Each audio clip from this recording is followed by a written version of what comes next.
ناظرین، ہم نظم سرائی کی آنکھ سے آپ کو پاکستان میں قدیم تہذیب کے واقعات دکھاتے رہتے ہیں اور طالب انصاری کی نظمیں بھی سناتے رہتے ہیں۔ خصوصیت کے ساتھ ہمارا بنیادی موضوع ٹیکسی شیلا یعنی موجودہ شہر ٹیکسلا کے کھنڈرات ہیں۔ ناظرین، پاکستان قدیم تہذیبوں کا گہوارہ رہا ہے۔ وادی سندھ کی تہذیب اور پھر گندھارا تہذیب اس خطے کی پہچان ہے۔ یہ بات ہمارے لیے کسی افتخار سے کم نہیں ہے کہ ہم ایسے خطے میں رہ رہے ہیں جہاں دنیا کی قدیم ترین تہذیبوں نے جنم لیا۔ ہم نے اس ضمن میں آج مالک علی اشتر کو دعوت دی ہے کہ وہ گندھارا تہذیب کے حوالے سے اپنے معلومات افزا خیالات کا اظہار فرمائے، تاکہ ناظرین کو گمگشتہ تہذیب کے حوالے سے جانکاری حاصل ہو اور نظم سرائی کی کاوشوں کی قدر و منزلت کا ادراک بھی ہو سکے۔ مالک علی اشتر پیشے کے اعتبار سے سول انجینئرنگ کے شعبہ سے تعلق رکھتے ہیں۔ آریات، جسے انگریزی زبان میں آرکیالوجی کہتے ہیں، سے خاص شغف رکھتے ہیں۔ ان کا اختصاص یہ ہے کہ گندھارا تہذیب کی باقیات سے جنون کی حد تک دلچسپی رکھتے ہیں۔ بلکہ اگر میں یہ کہوں کہ ٹیکسی شیلا سے عشق کرتے ہیں اور ٹیکسی شیلا کے ایک ایک پتھر سے، مجسموں سے اور دیگر نوادرات سے ایک ماہر آثار قدیمہ کی طرح واقف ہیں، تو یہ مبالغہ نہ ہوگا۔ لیجئے مالک علی اشتر مکالمہ سرا ہوتے ہیں۔ گندھارا کے لغوی معنی ہے خوشبو والے پہاڑ۔ کنڑ سنسکرت زبان میں خوشبو کو کہتے ہیں اور سار سندل کی لکڑی کو، کیونکہ ان پہاڑوں پہ جو گندھارا کے اطراف میں پائے جاتے ہیں، یہاں پہ سندل بکثرت اگتی تھی اور اس کی پھر دیگر سامان یوٹیلیٹیز کے اور وہ بھی بنائے جاتے تھے، جس کی وجہ سے یہ علاقہ ایک پرفیوم ماؤنٹین کے حوالے سے دنیا میں پہچانا جاتا تھا۔ سب سے پہلے ہمیں یہ رگ وید میں اس کا ذکر ملتا ہے، جس میں گندھاری پیڑوں کی اون کا ذکر ہے۔ تو اسے جو علاقہ اگر آپ اس کو ڈٹرمن کریں تو یہ جو ہمارا کابل ریور کا جو علاقہ ہے، یہ جنوبی جانب کا، اور اٹک کے اضلاع، راولپنڈی اور اس میں چکوال وغیرہ اور یہ ایریا اس میں آپ شامل کر سکتے ہیں، یہ بشمول جہلم کا۔ تو یہ گندھارا انیشلی یہ گندھاری حوالے سے یہ علاقہ مشہور تھا۔ تو گندھارا کے حوالے سے اس میں بیجوڑ، پشاور، وہ آکسس ریور سے آنورڈ کا علاقہ، پھر یہ اپنا ٹیکسلا، دریا سندھ کے دونوں طرف کا علاقہ، سوات، یہ اس کو آپ گندھارا میں شامل کر سکتے ہیں۔ تو یہ جو علاقے ہیں جغرافیائی طور پہ، یہ گندھارا کو ایک اس کو ڈٹرمن کرتا ہے، یہ سارا ایریا۔ اور اس میں جو ٹیکسلا کی جو ڈومینیٹنگ جو حیثیت ہے وہ ٹیکسلا کی ہے، وہ اس کا دارالحکومت کے طور پہ ہمیشہ سے یہاں پہ رہا ہے۔ اب 550 میں سے آنورڈ ہم دیکھتے ہیں تو 521 کے میں ہمیں یہاں پہ اخمینی امپائر ملتی ہے۔ جب یہ ڈیریوس فرسٹ جو اب آتا ہے تو اس نے اس علاقے کو 20ویں صوبے کے طور پہ ایران کی امپائر میں شامل کیا۔ تو اس وقت آپ کہہ سکتے ہیں کہ یہ اس کا تاریخی حوالے سے ذکر انہوں نے اپنی جو وہاں کے نقش ہیں جو پہاڑوں پہ انہوں نے رقم کیے تھے، اور بلکہ انہوں نے جو اس کے یونان کے خلاف جو لڑائی بھی لڑی تھی تو اس میں گندھارا کے ٹروپس بھی شامل تھے، اور انہوں نے نقشے وہاں کے جو پہاڑوں کے اوپر جو انہوں نے رقم کیے ہیں اپنے پرسیپولس میں، وہاں پہ گندھارا کا ذکر ہمیں ملتا ہے کہ گندھارا کی اقوام بھی اس میں شامل تھیں جنہوں نے کہ یونان کے خلاف لڑائی میں حصہ لیا تھا، اور باقاعدہ انہوں نے اپنے تیر اور کمانیں ان کی اپنی ایک بنی ہوئی تھیں جو کہ وہاں پہ استعمال کی گئی تھیں۔ پھر ہمیں جب سکندر اعظم کا دور آتا ہے، جب سکندر یونانی اس علاقے میں داخل ہوتا ہے اور اپنی 1,20,000 فوج کے ساتھ یا کوئی ہندو کا اس سے ہوتا ہوا ٹیکسلا میں داخل ہوتا ہے، اور لیکن داخل ہونے سے پہلے یہاں کا راجہ امبی ہے اسے وہاں پہ ہونڈ کے مقام پہ ملتا ہے اور اس کو ویلکم کر رہا ہوتا ہے۔ تو وہ 326 قبل مسیح کا واقعہ ہے۔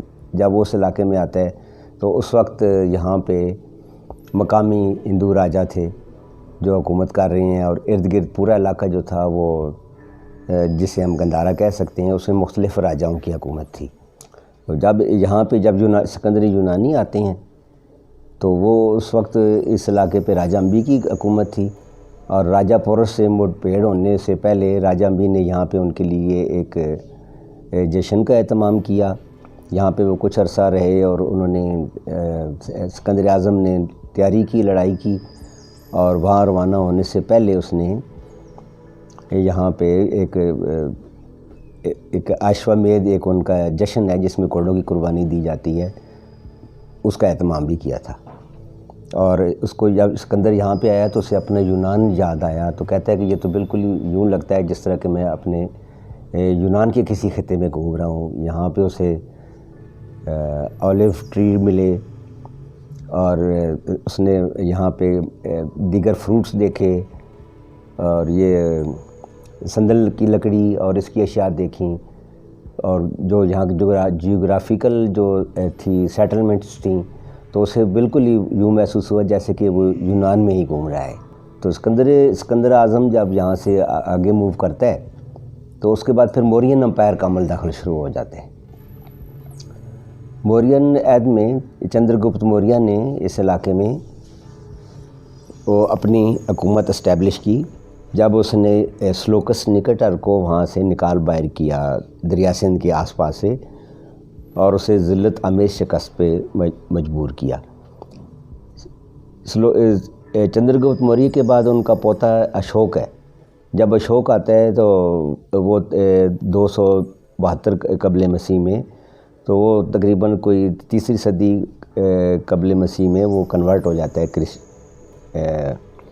اس میں بدھزم کی طرف۔ تو کلنگا کی لڑائی میں جو اس کو اتنا دکھ ہوا کہ اس نے وہ ریٹریٹ کر لی، اور اس نے بدھزم کو قبول کر لیا، اور بلکہ وہ اس کا ایک پراپر بھکشو بن کے اس نے اس کو ایکسپورٹ کرنے کا بھی ڈیسیژن کیا۔ بلکہ اس نے گندھارا میں اس مقصد کے لیے ایک مدائن ٹکا نامی بھکشو کو بھیجا، جس نے سلاتور جسے لاہور کہتے ہیں وہاں پہ ایک کنوین کی اس نے ایک مجلس، اور اس میں کافی سارے لوگوں کو بدھسٹ بنایا۔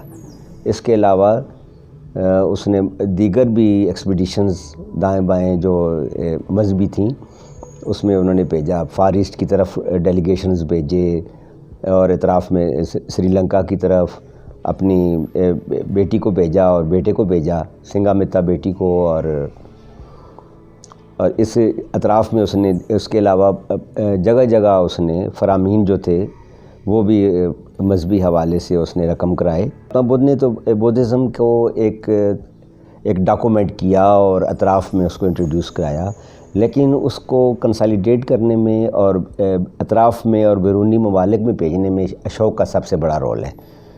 اور مہاتما بدھ کے جانے کے بعد مہاتما بدھ کی یہ اشوک کی جو یہ ٹریڈیشن تھی، اس نے اتنا زور پکڑا کہ اشوک کے جاتے ہی یہ ایک مذہبی رسم بن گئی کہ ہر آدمی جو اگر کوئی نیکی کرنا چاہتا ہے تو وہ ایک اسٹوپا اپنی زندگی میں ضرور بنائے گا۔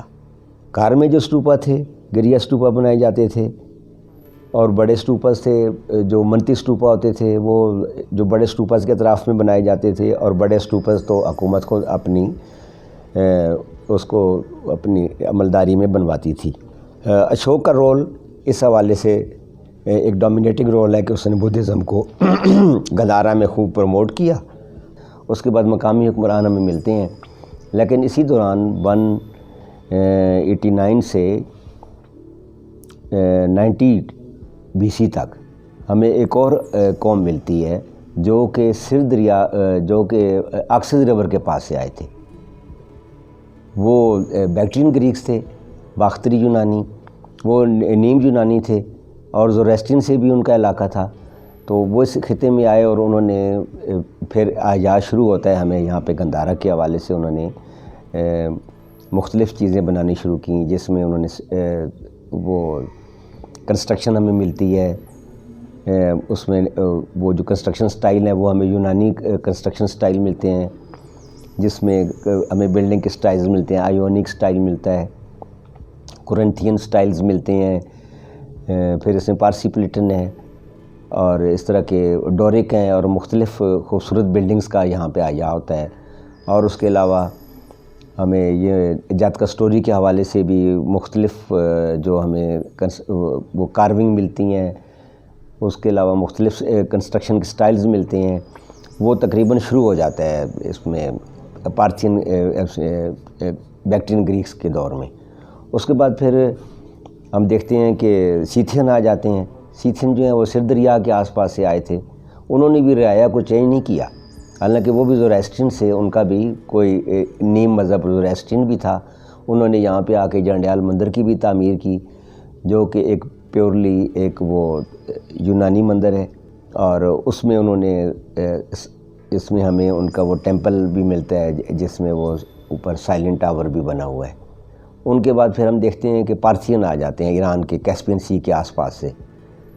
تو پارتھین جو تھے یہ ان کے دور میں بہت احیا ہوا ایک گندھارا کا، کیونکہ وہ ان کے تعلقات روم سے گہرے تھے اور گریکو رومن سویلائزیشن تھی، تو انہوں نے یہاں پہ مناسٹریز بنائیں، سٹوپاز بنائے، کارونگ کی، لکڑی کے کام کیے، اس میں کارونگ کی، سٹونز میں انہوں نے نئے نئے ترجیحات دکھائیں، اور سٹیچوز وہ جو بننے شروع ہو گئے اس میں یہ سٹکو پلاسٹر جو تھا وہ انٹروڈیوس کرایا، اور سٹکو میں ہی انہوں نے سٹیچوز بھی بنانے شروع کر دیے۔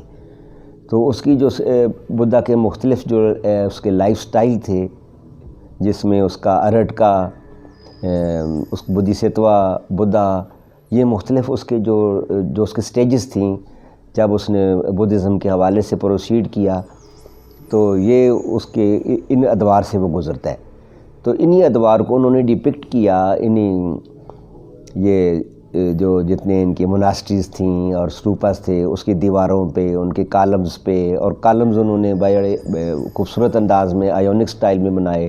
یونانی آرٹ انہوں نے، گریکو یونانی آرٹ انہوں نے اس میں دکھایا، اور اس کے علاوہ بدھا کی یہ دکھائی، بدھا کے اٹینڈنٹ دکھائے، اور اس کے لوٹس فلاور اس کی مولڈنگز بنائیں، اور تو بڑے خوبصورت ایک آرٹ پیش کیا۔ اور یہی آرٹ ہمیں ان کے کائنز میں بھی ملتا ہے، جس میں وہی بدھا کے ادوار کو جو ظاہر کرتا ہے۔ اس کے پارتھین کے بعد پھر ہم دیکھتے ہیں کہ کشان آ جاتے ہیں۔ تو کشان بھی وہ اوپر والے اسی خطے سے آئے تھے، سنٹرل ایشیا کے بیرونی چائنا کے ساتھ والے علاقے سے۔ انہوں نے بھی بدھزم کو نہیں چھیڑا، بلکہ اس میں فردر انہوں نے اس کو ری انفورس کیا۔ کشان کے بعد پھر ساسانین ایرا بیچ میں آ جاتے ہیں۔ ہم دیکھتے ہیں کہ اس دور میں وہ تھوڑا سا اس میں ریسیس ملتا ہے کہ جب وہ شاپور آتا ہے تو وہ اس میں اس کو جو گندھارا کی جو بدھسٹ سویلائزیشن ہے اس کو تھوڑا سا صدمہ پہنچتا ہے، لیکن 350 میں وہ آتے ہیں اور 390 میں وہ ان کی ختم ہو جاتی ہے۔ اور اس کے بعد پھر کیدار کشان آ جاتے ہیں، اور کیدار کشان نے دوبارہ احیا کیا وہ جو گندھارا کی سویلائزیشن تھی، اور اس کے زمانے میں جو کنسٹرکشن سٹائل تھے وہ زیادہ مضبوط ہوئے، اس میں نئی نئی چیزیں انہوں نے انٹروڈیوس کرائیں۔ لیکن پھر بدقسمتی سے ہم دیکھتے ہیں کہ 460 میں وائٹ ہنس یا ایپتھولائٹس وہ نمودار ہوتے ہیں، اور وہ گندھارا کو تخت و تاراج کر دیتے ہیں، اور ہر طرف آگ اٹھا کے پھرتے ہیں، اور یہ جو خوبصورت تہذیب تھی، یہ تمدن تھا، اس کو انہوں نے تہس نہس کر دیا۔ یہاں کے جو یہ مناسٹریز تھیں، یہ دراصل یہاں کی یونیورسٹیز تھیں جہاں پہ وہ اسٹوڈنٹس رہتے تھے، تعلیم حاصل کرتے تھے، اور یہاں پہ دنیا کے سارے علوم سکھائے جاتے تھے، بشمول طب ہے، آرچری ہے، دیگر اس کے علاوہ جو سرجریز ہیں، یہ ویدک کا علوم ہے، عطریات بنانے کے ہیں، اور دنیا کی ہر قسم کے علوم یہاں اس میں سیکھتے تھے۔ شہزادے آتے تھے، مختلف دور دور سے سفر طے کر کے یہاں پہ آتے تھے۔ ہمیں اس علاقے کے حوالے سے میں یہ کہوں گا کہ گندھارا کی تہذیب جب اپنے پیک پہ تھی اور ایک گلیٹرنگ سن شائن کی طرح جگمگا رہی تھی، تو اس وقت یورپ جو تھا وہ تاریکی میں ڈوبا ہوا تھا، اور اس وقت یہاں پہ ہم دیکھتے ہیں کہ دور دور سے لوگ آتے ہیں اور علم حاصل کرتے ہیں، شہزادے آتے ہیں، لوگ میلوں کا سفر طے کر کے آتے ہیں اور یہاں پہ اپنے علم کی پیاس بجھا رہے ہیں، اور یہاں کی جو یونیورسٹی ہیں وہ ان کو وہ تمدن اور سویلائزیشن دکھا رہی ہیں کہ وہ اپنے علاقوں اور خطوں میں جا کے پھر اس کا احیاء کرتے ہیں۔ یہ جو ارجنٹا اور نالندہ اور یہ جو یونیورسٹیاں تھیں، ان کی جو فاؤنڈیشن سٹیج انہوں نے لے کی ہیں وہ ٹیکسلا کے ہی کوالیفائڈ تھے، یہیں سے وہ لوگ پڑھ کر گئے اور انہوں نے اپنے خطوں میں جا کے تو پھر یونیورسٹیوں کا احیاء کیا۔ ایون ہم دیکھتے ہیں کہ اب چائنا یا یہ ہمارے ارد گرد کے ممالک جو اس وقت ترقی کر رہے ہیں، وہ آج بھی جب وہ وہاں کی یونیورسٹیاں بناتے ہیں تو اس کے لیے ٹیکسلا سے وہ سٹون لے کر جاتے ہیں اور ان کی فاؤنڈیشن سٹے میں لے کرتے ہیں۔ آج بھی آپ تھائی لینڈ میں جب کوئی پڑھا لکھا بندہ کوئی ایسی علمی بات کرتا ہے تو اس سے کہا جاتا ہے کہ کیا تم ٹیکسلا سے آئے ہو جو اتنی بات کر رہے ہو، اتنی سالڈ بات کر رہے ہو۔ آج بھی ٹیکسلا کی مثالیں دی جاتی ہیں۔ تو میں تو یہ سمجھتا ہوں کہ یہ جو ہم علم میں پیچھے رہ گئے ہیں، اور جنہوں نے یہاں سے تعلیم حاصل کی، جن لوگوں نے ہماری یونیورسٹیوں سے، وہ اس وقت دنیا کو رول کر رہے ہیں۔ ناظرین، نظم سرائے، ہمیں امید ہے کہ ٹیکسلا کے کھنڈرات سے متعلق ہماری عکس بندیاں آپ کو پسند آ رہی ہوں گی۔ اگر صاحبان و صاحبات ٹیکسلا میں بدھ عہد کی باقیات دیکھنے کا ارادہ رکھتے ہوں تو ہم سے رابطہ کیجیے۔ ہم انتہائی مناسب معاوضے پر آپ کو اہم جگہیں دکھائیں گے۔ یوں تو ٹیکسلا کو کھوجنے کے لیے 2 یا 3 دن چاہیے، تاہم مرکزی جگہیں گرمیوں کے 1 دن میں دیکھی جا سکتی ہیں۔ دوپہر کا کھانا اور چائے بھی نظم سرائی کے منتظمین مہیا کریں گے۔ ٹیکسلا سے متعلق تمام تاریخی معلومات بھی بہم پہنچائی جائیں گی۔ معاوضہ حسب ذیل ہے: 2500 روپے فی کس 1 دن کے لیے، 5000 روپے فی کس 2 دن کے لیے، اور 7000 روپے فی کس 3 دن کے لیے۔ ٹیکسلا کی حدود میں سفری سہولیات ہم مہیا کریں گے۔ آپ صرف ٹیکسلا تک رسائی حاصل کریں گے۔ 50% معاوضہ پیشگی ادا کرنا ہوگا اور 50% رقم ٹیکسلا آمد پر ادا کرنا واجب ہوگی۔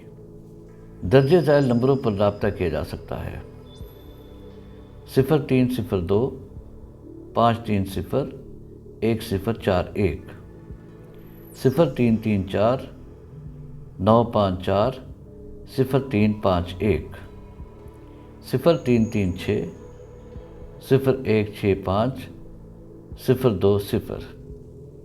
شکریہ۔